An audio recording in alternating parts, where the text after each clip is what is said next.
Percentages really seem to... they're something that you either know and you don't have to think about, or they're something which people learnt a long time ago and completely forgot, or they weren't listening and now it comes back to haunt them. So people who want to learn how to make perfume sort of need to dig that out of the knowledge cupboard at the back where they've stored their old school gym kit and get their heads around it. Yeah.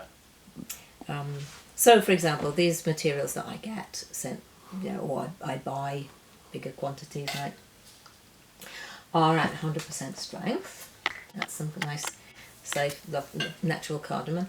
Been there before. I would take... That's a 15ml bottle, so I'd take 1 gram of this, 9 grams of ethanol, and then it would be at 10% strength. Percent meaning per 100. Out of every 100, we have this. Now, here's the question I got. If I put in rose at 5% and I add it to hedione at 5%, does that mean that my perfume is going to be at 10% strength? Right?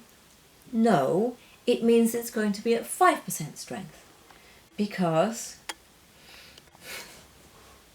you've got 5 parts out of 100 of one, 5 parts out of 100 of another one. If you put them together, you've got 10 parts in 200, which is still 5 parts in 100. Out of 100. Yeah. So I think I will go into this at more detail, but if you want something at 20% strength, it means you have to have 20 parts out of 100. And, there is a maths post on the Patreon that sort of explains how to go through this. But if you think about it, there's a percent meaning parts out of 100. For every 100, you have this many parts of the actual material, and the rest of it is ethanol. It's a bit easier to get your head round. This is not all about maths, though. I want to talk about the ingredients label on a perfume. This is one of ours called the Orange Tree, which smells like orange trees. It's got lots of orangey things in, several different orange essential oils, and some petitgrain, some neroli, and the ingredients say alcohol, denatured alcohol, yes. Parfum. What does denatured mean? Denatured just means that it's got something put in it, so it's not pure. Right. Okay. Yeah, it doesn't mean, it's nothing to do with whether or not it's natural or not. You can denature synthetic alcohol, you can denature organic. Right. Yeah. And yeah. What ours has in it is a thing called Bitrex, which is that stuff you paint on children's or grown-ups' fingernails to stop them biting it because it tastes so horrible. Yeah. So our ethanol tastes awful, so that people can't drink it because it is at 96% strength, and you don't want to kill anybody. So they accident. It looks like water. So if people went, yeah. I did once find a small spittoon, apparently. Somebody had actually done that in the studio and just gone, oh no, and spat in one of my beakers. And, yeah, I know. What's that? Gross. I know what just happened there. Yeah, I won't say who it was.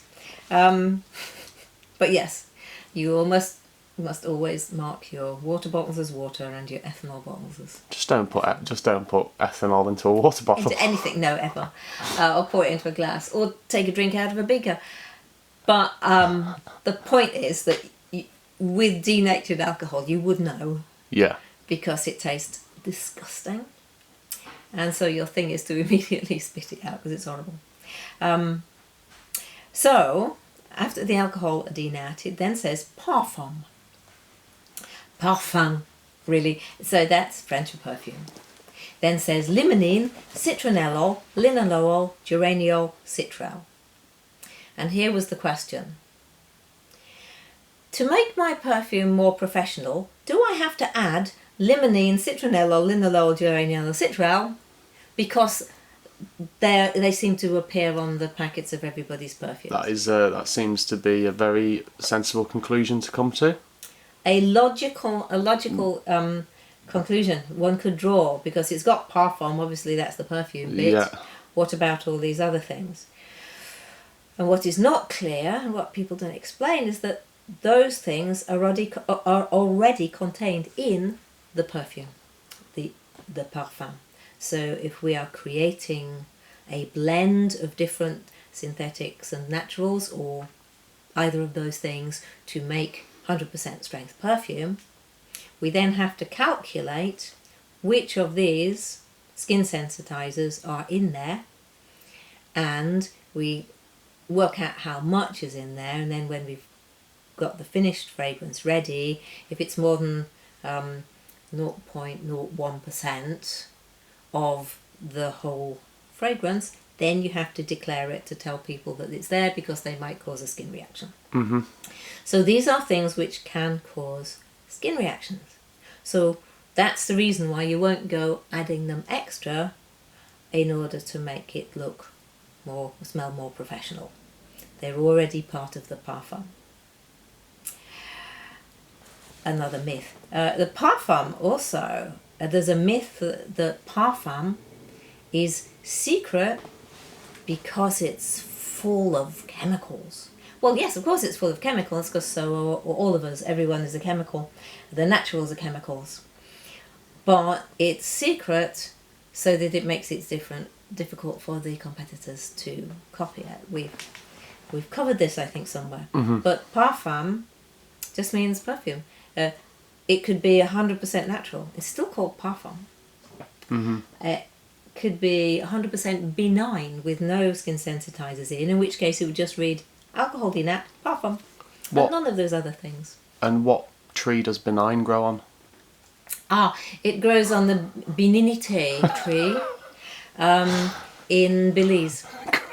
Yeah. We should probably buy some. Yeah. Was I getting a bit boring? No. Just We needed a joke. 100% benign. Yeah. Yes, it is. Yeah, 100% lavender, 100% benign. I only have my benign at 10%. Anyway, so You could probably take it up to 20 and it wouldn't be a problem. Yeah, but there are many things which are not at all harmful to the skin, so they aren't listed. yeah. And they can be disguised under the secrecy, the veil of parfum, so that we're not just giving away our formulas. Mm-hmm. Because most companies can't do that.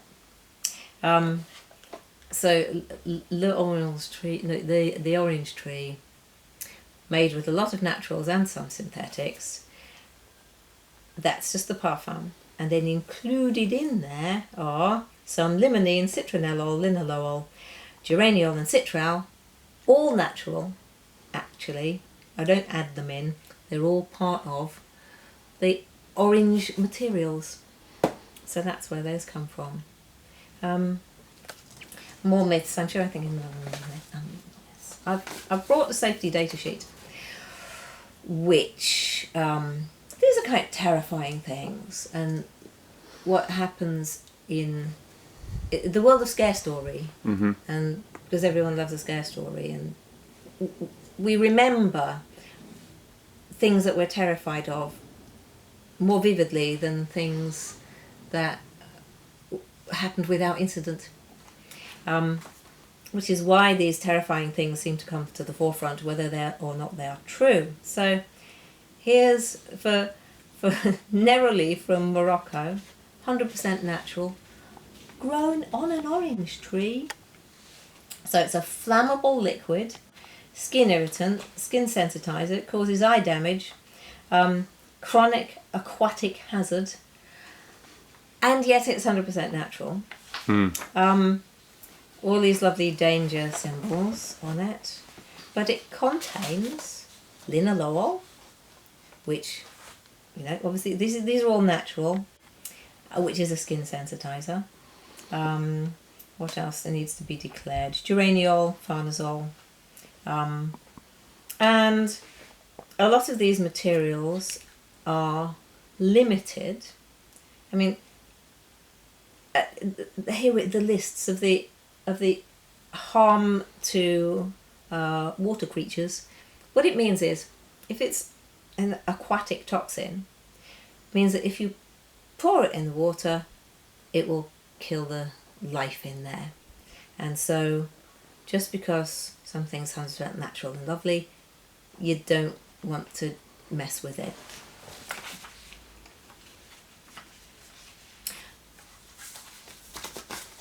Is that solving a myth? I'm not sure. I think it is. But I mean that it's I think, you know, draw people's attention towards the video that we did on naturals and synthetics. Also, yeah, we can look at that video on naturals and synthetics, because it's not a new point. It's just come up again, you know. Yeah. Since last time we talked, I did bring this.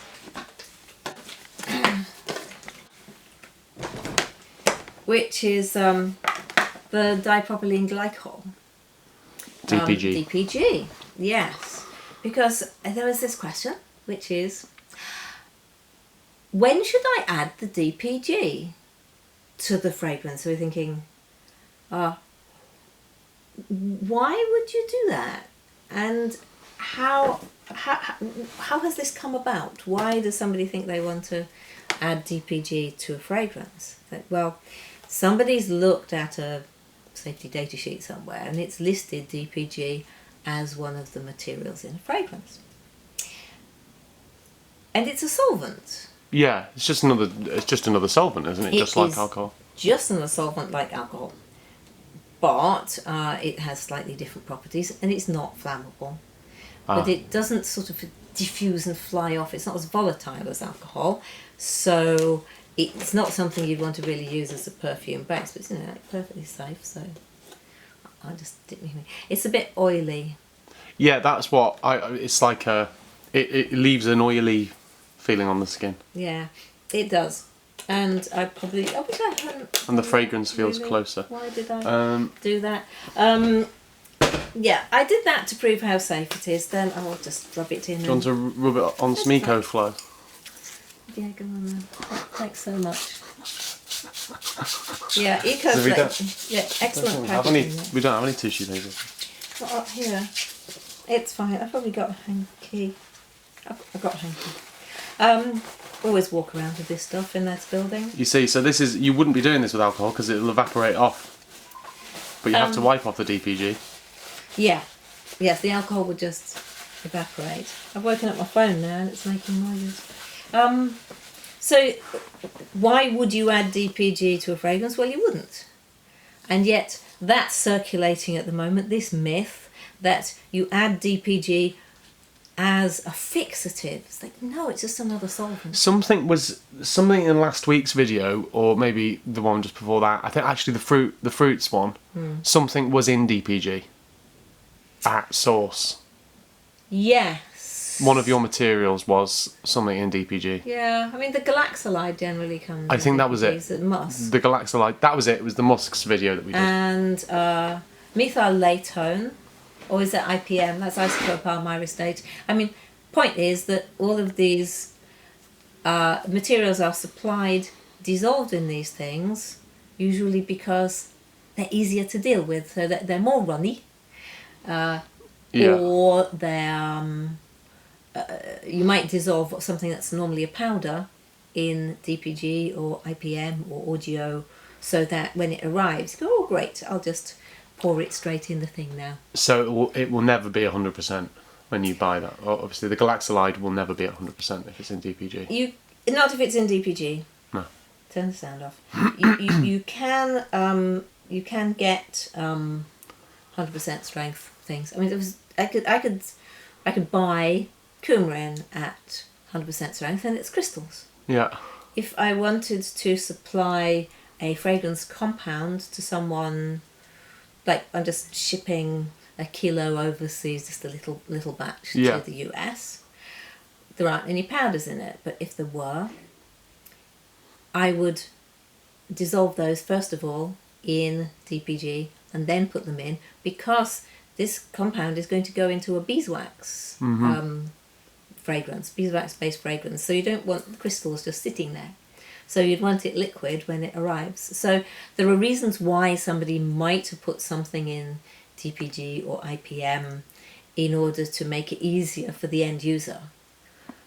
but you never finish a fragrance and go, ooh, now let's lob in some DPG, because it's pointless.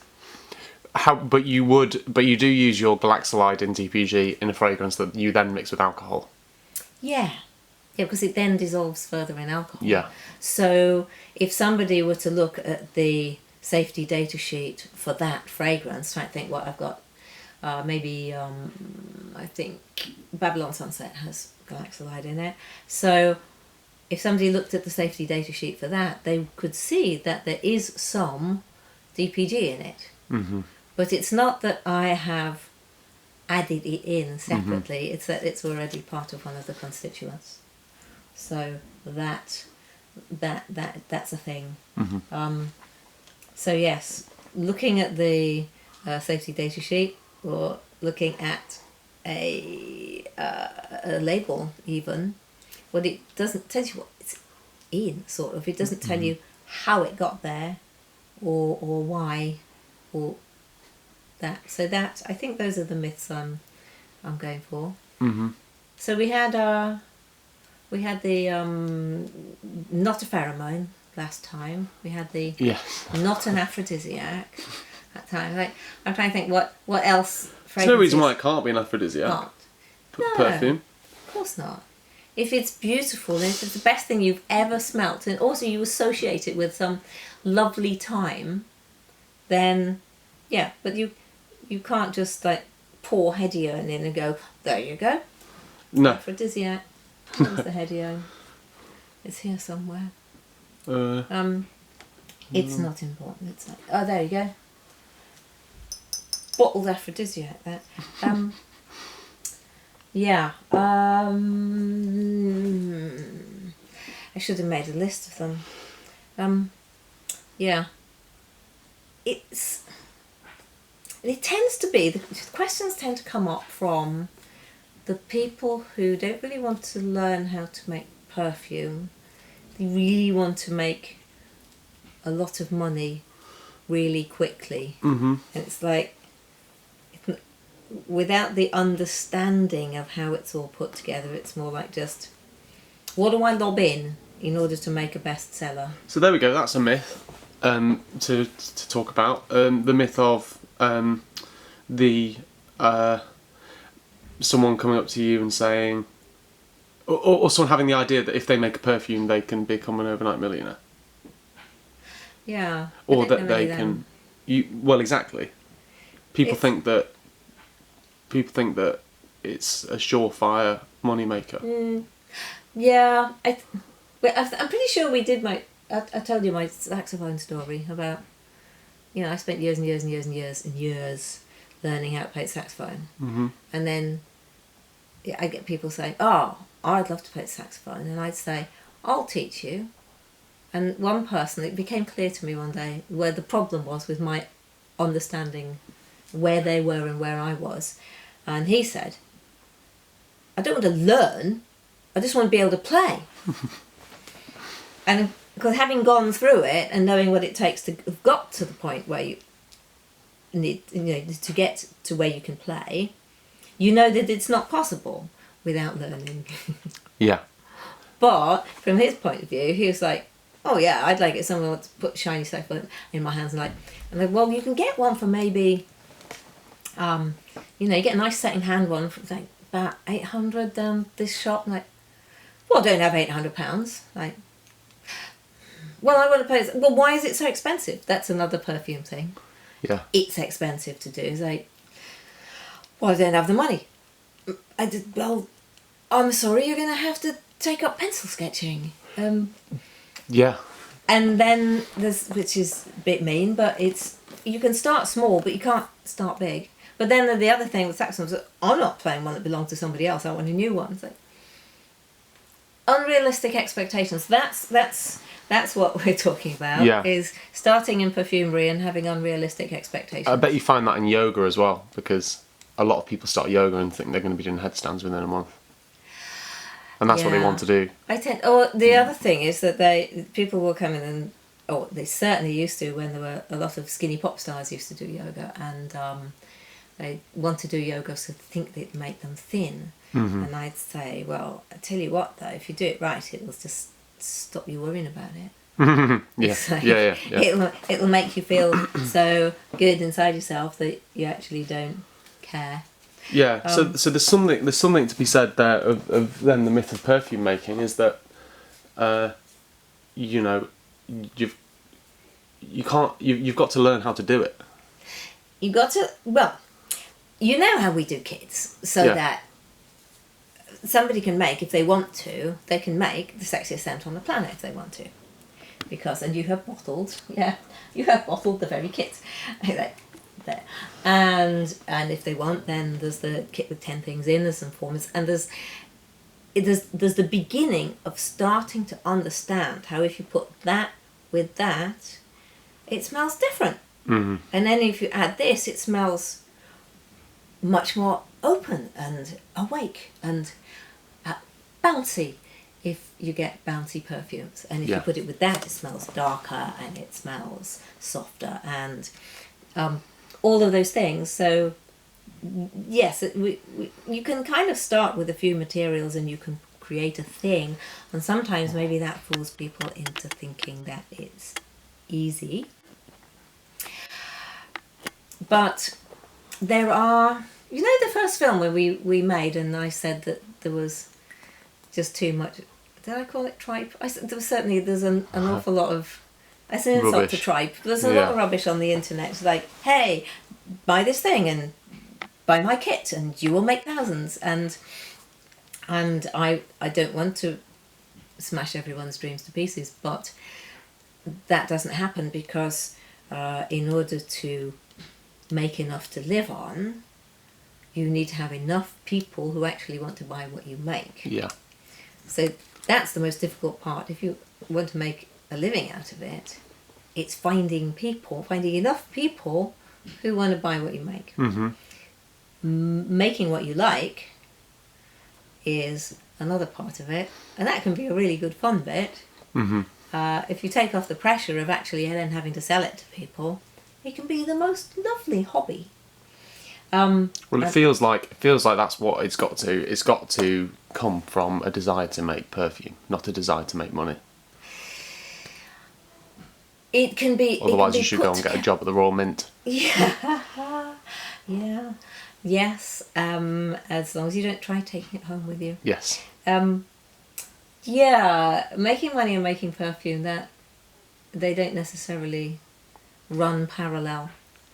But so a lot of people who train as perfumers don't have to be concerned with the making money part. Yeah, I mean, but what I mean is what the impetus is to do it, the reason, I would rather be working with people who come to me to find out how. I would rather be working with those people who want to do it because they're really interested in making something which smells so lovely that they, and preferably some other people in the world, will adore it. Yeah.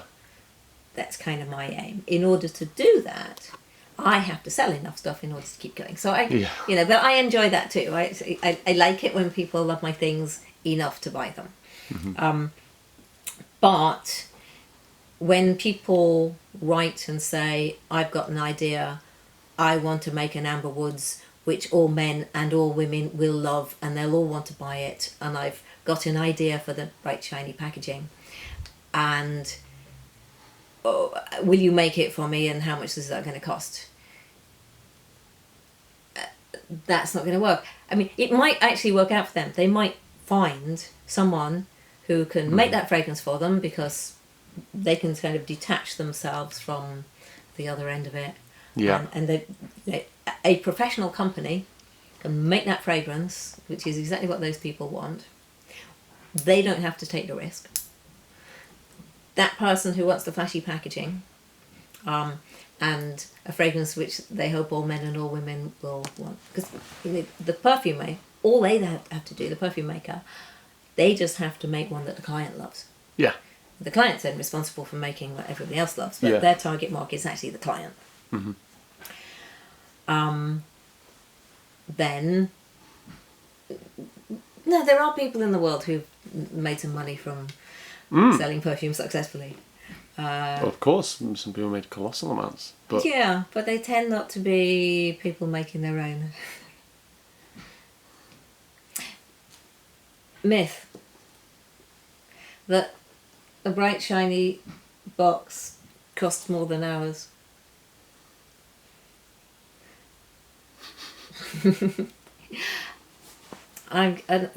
The other input into our Instagram feed all the time is, would you like to buy 10,000 bottles from us in China and we will save you money? Right? No, thank you. Because I don't want to save money. I want to save on the carbon footprint and the resources and all the stuff that takes it to get it here. Mm. So I think what I'm talking about today is all the reasons why you shouldn't set up a perfume business. Well, yeah. Well, I mean, different kinds of obstacles. I'm not telling you not to. No, but it's the same as when I was training to become an actor. It was like at every point when people would come in and speak to us from the profession, basically saying, "Don't do it, don't do it." Mm. If you still want to do it, even when someone's telling you the reality of the situation, then you absolutely should be doing it. If you tell people the reality of making perfume, and then they still want to do it, come on in, because you're doing it. But yeah. So forewarned is forearmed, isn't it? Yes. So the maths is going to be a bit tricky, unless you're the kind of person who's already got a maths degree or half one. So you have to get your head around that. And maybe you can remember that stuff. The safety is quite tricky. The assumptions which are out there that that something that costs more is going to be a better perfume and it's going to have more naturals in it. That shiny packaging is aspirationally great thing to have. That you'll be stocked in a retailer, and that everybody's going to flock to you and find you irresistible if you've made a perfume that you like. Have we covered all the? No. So in another video we talked about the realities of being stocked. That's somewhere. True. That's true. That's the first video. The first video we did on the 10th birthday. Do you think what might be a good idea? For people on the Patreon or whatever to send you questions, and we do another video that is a very specific Q&A. Yeah. Do you think we ought to just not put this one out because it's too random? I think this is good. Oh, okay. Well, I mean, it's a specific one though. It's up to you, but I think this has been very good. It's got some. It's a little bit piecemeal, isn't it? Well, let's just call it a conversation. A conversation on misunderstandings in perfumery. Some wonderful stuff about DPG there. You don't want to lose the stuff about the DPG. No, it's important. Though I do think from this we should do a Q&A one. Yeah. Yes. Okay. Add your questions below, and we'll answer them. Perfect. And somebody wants me to make a film about mint.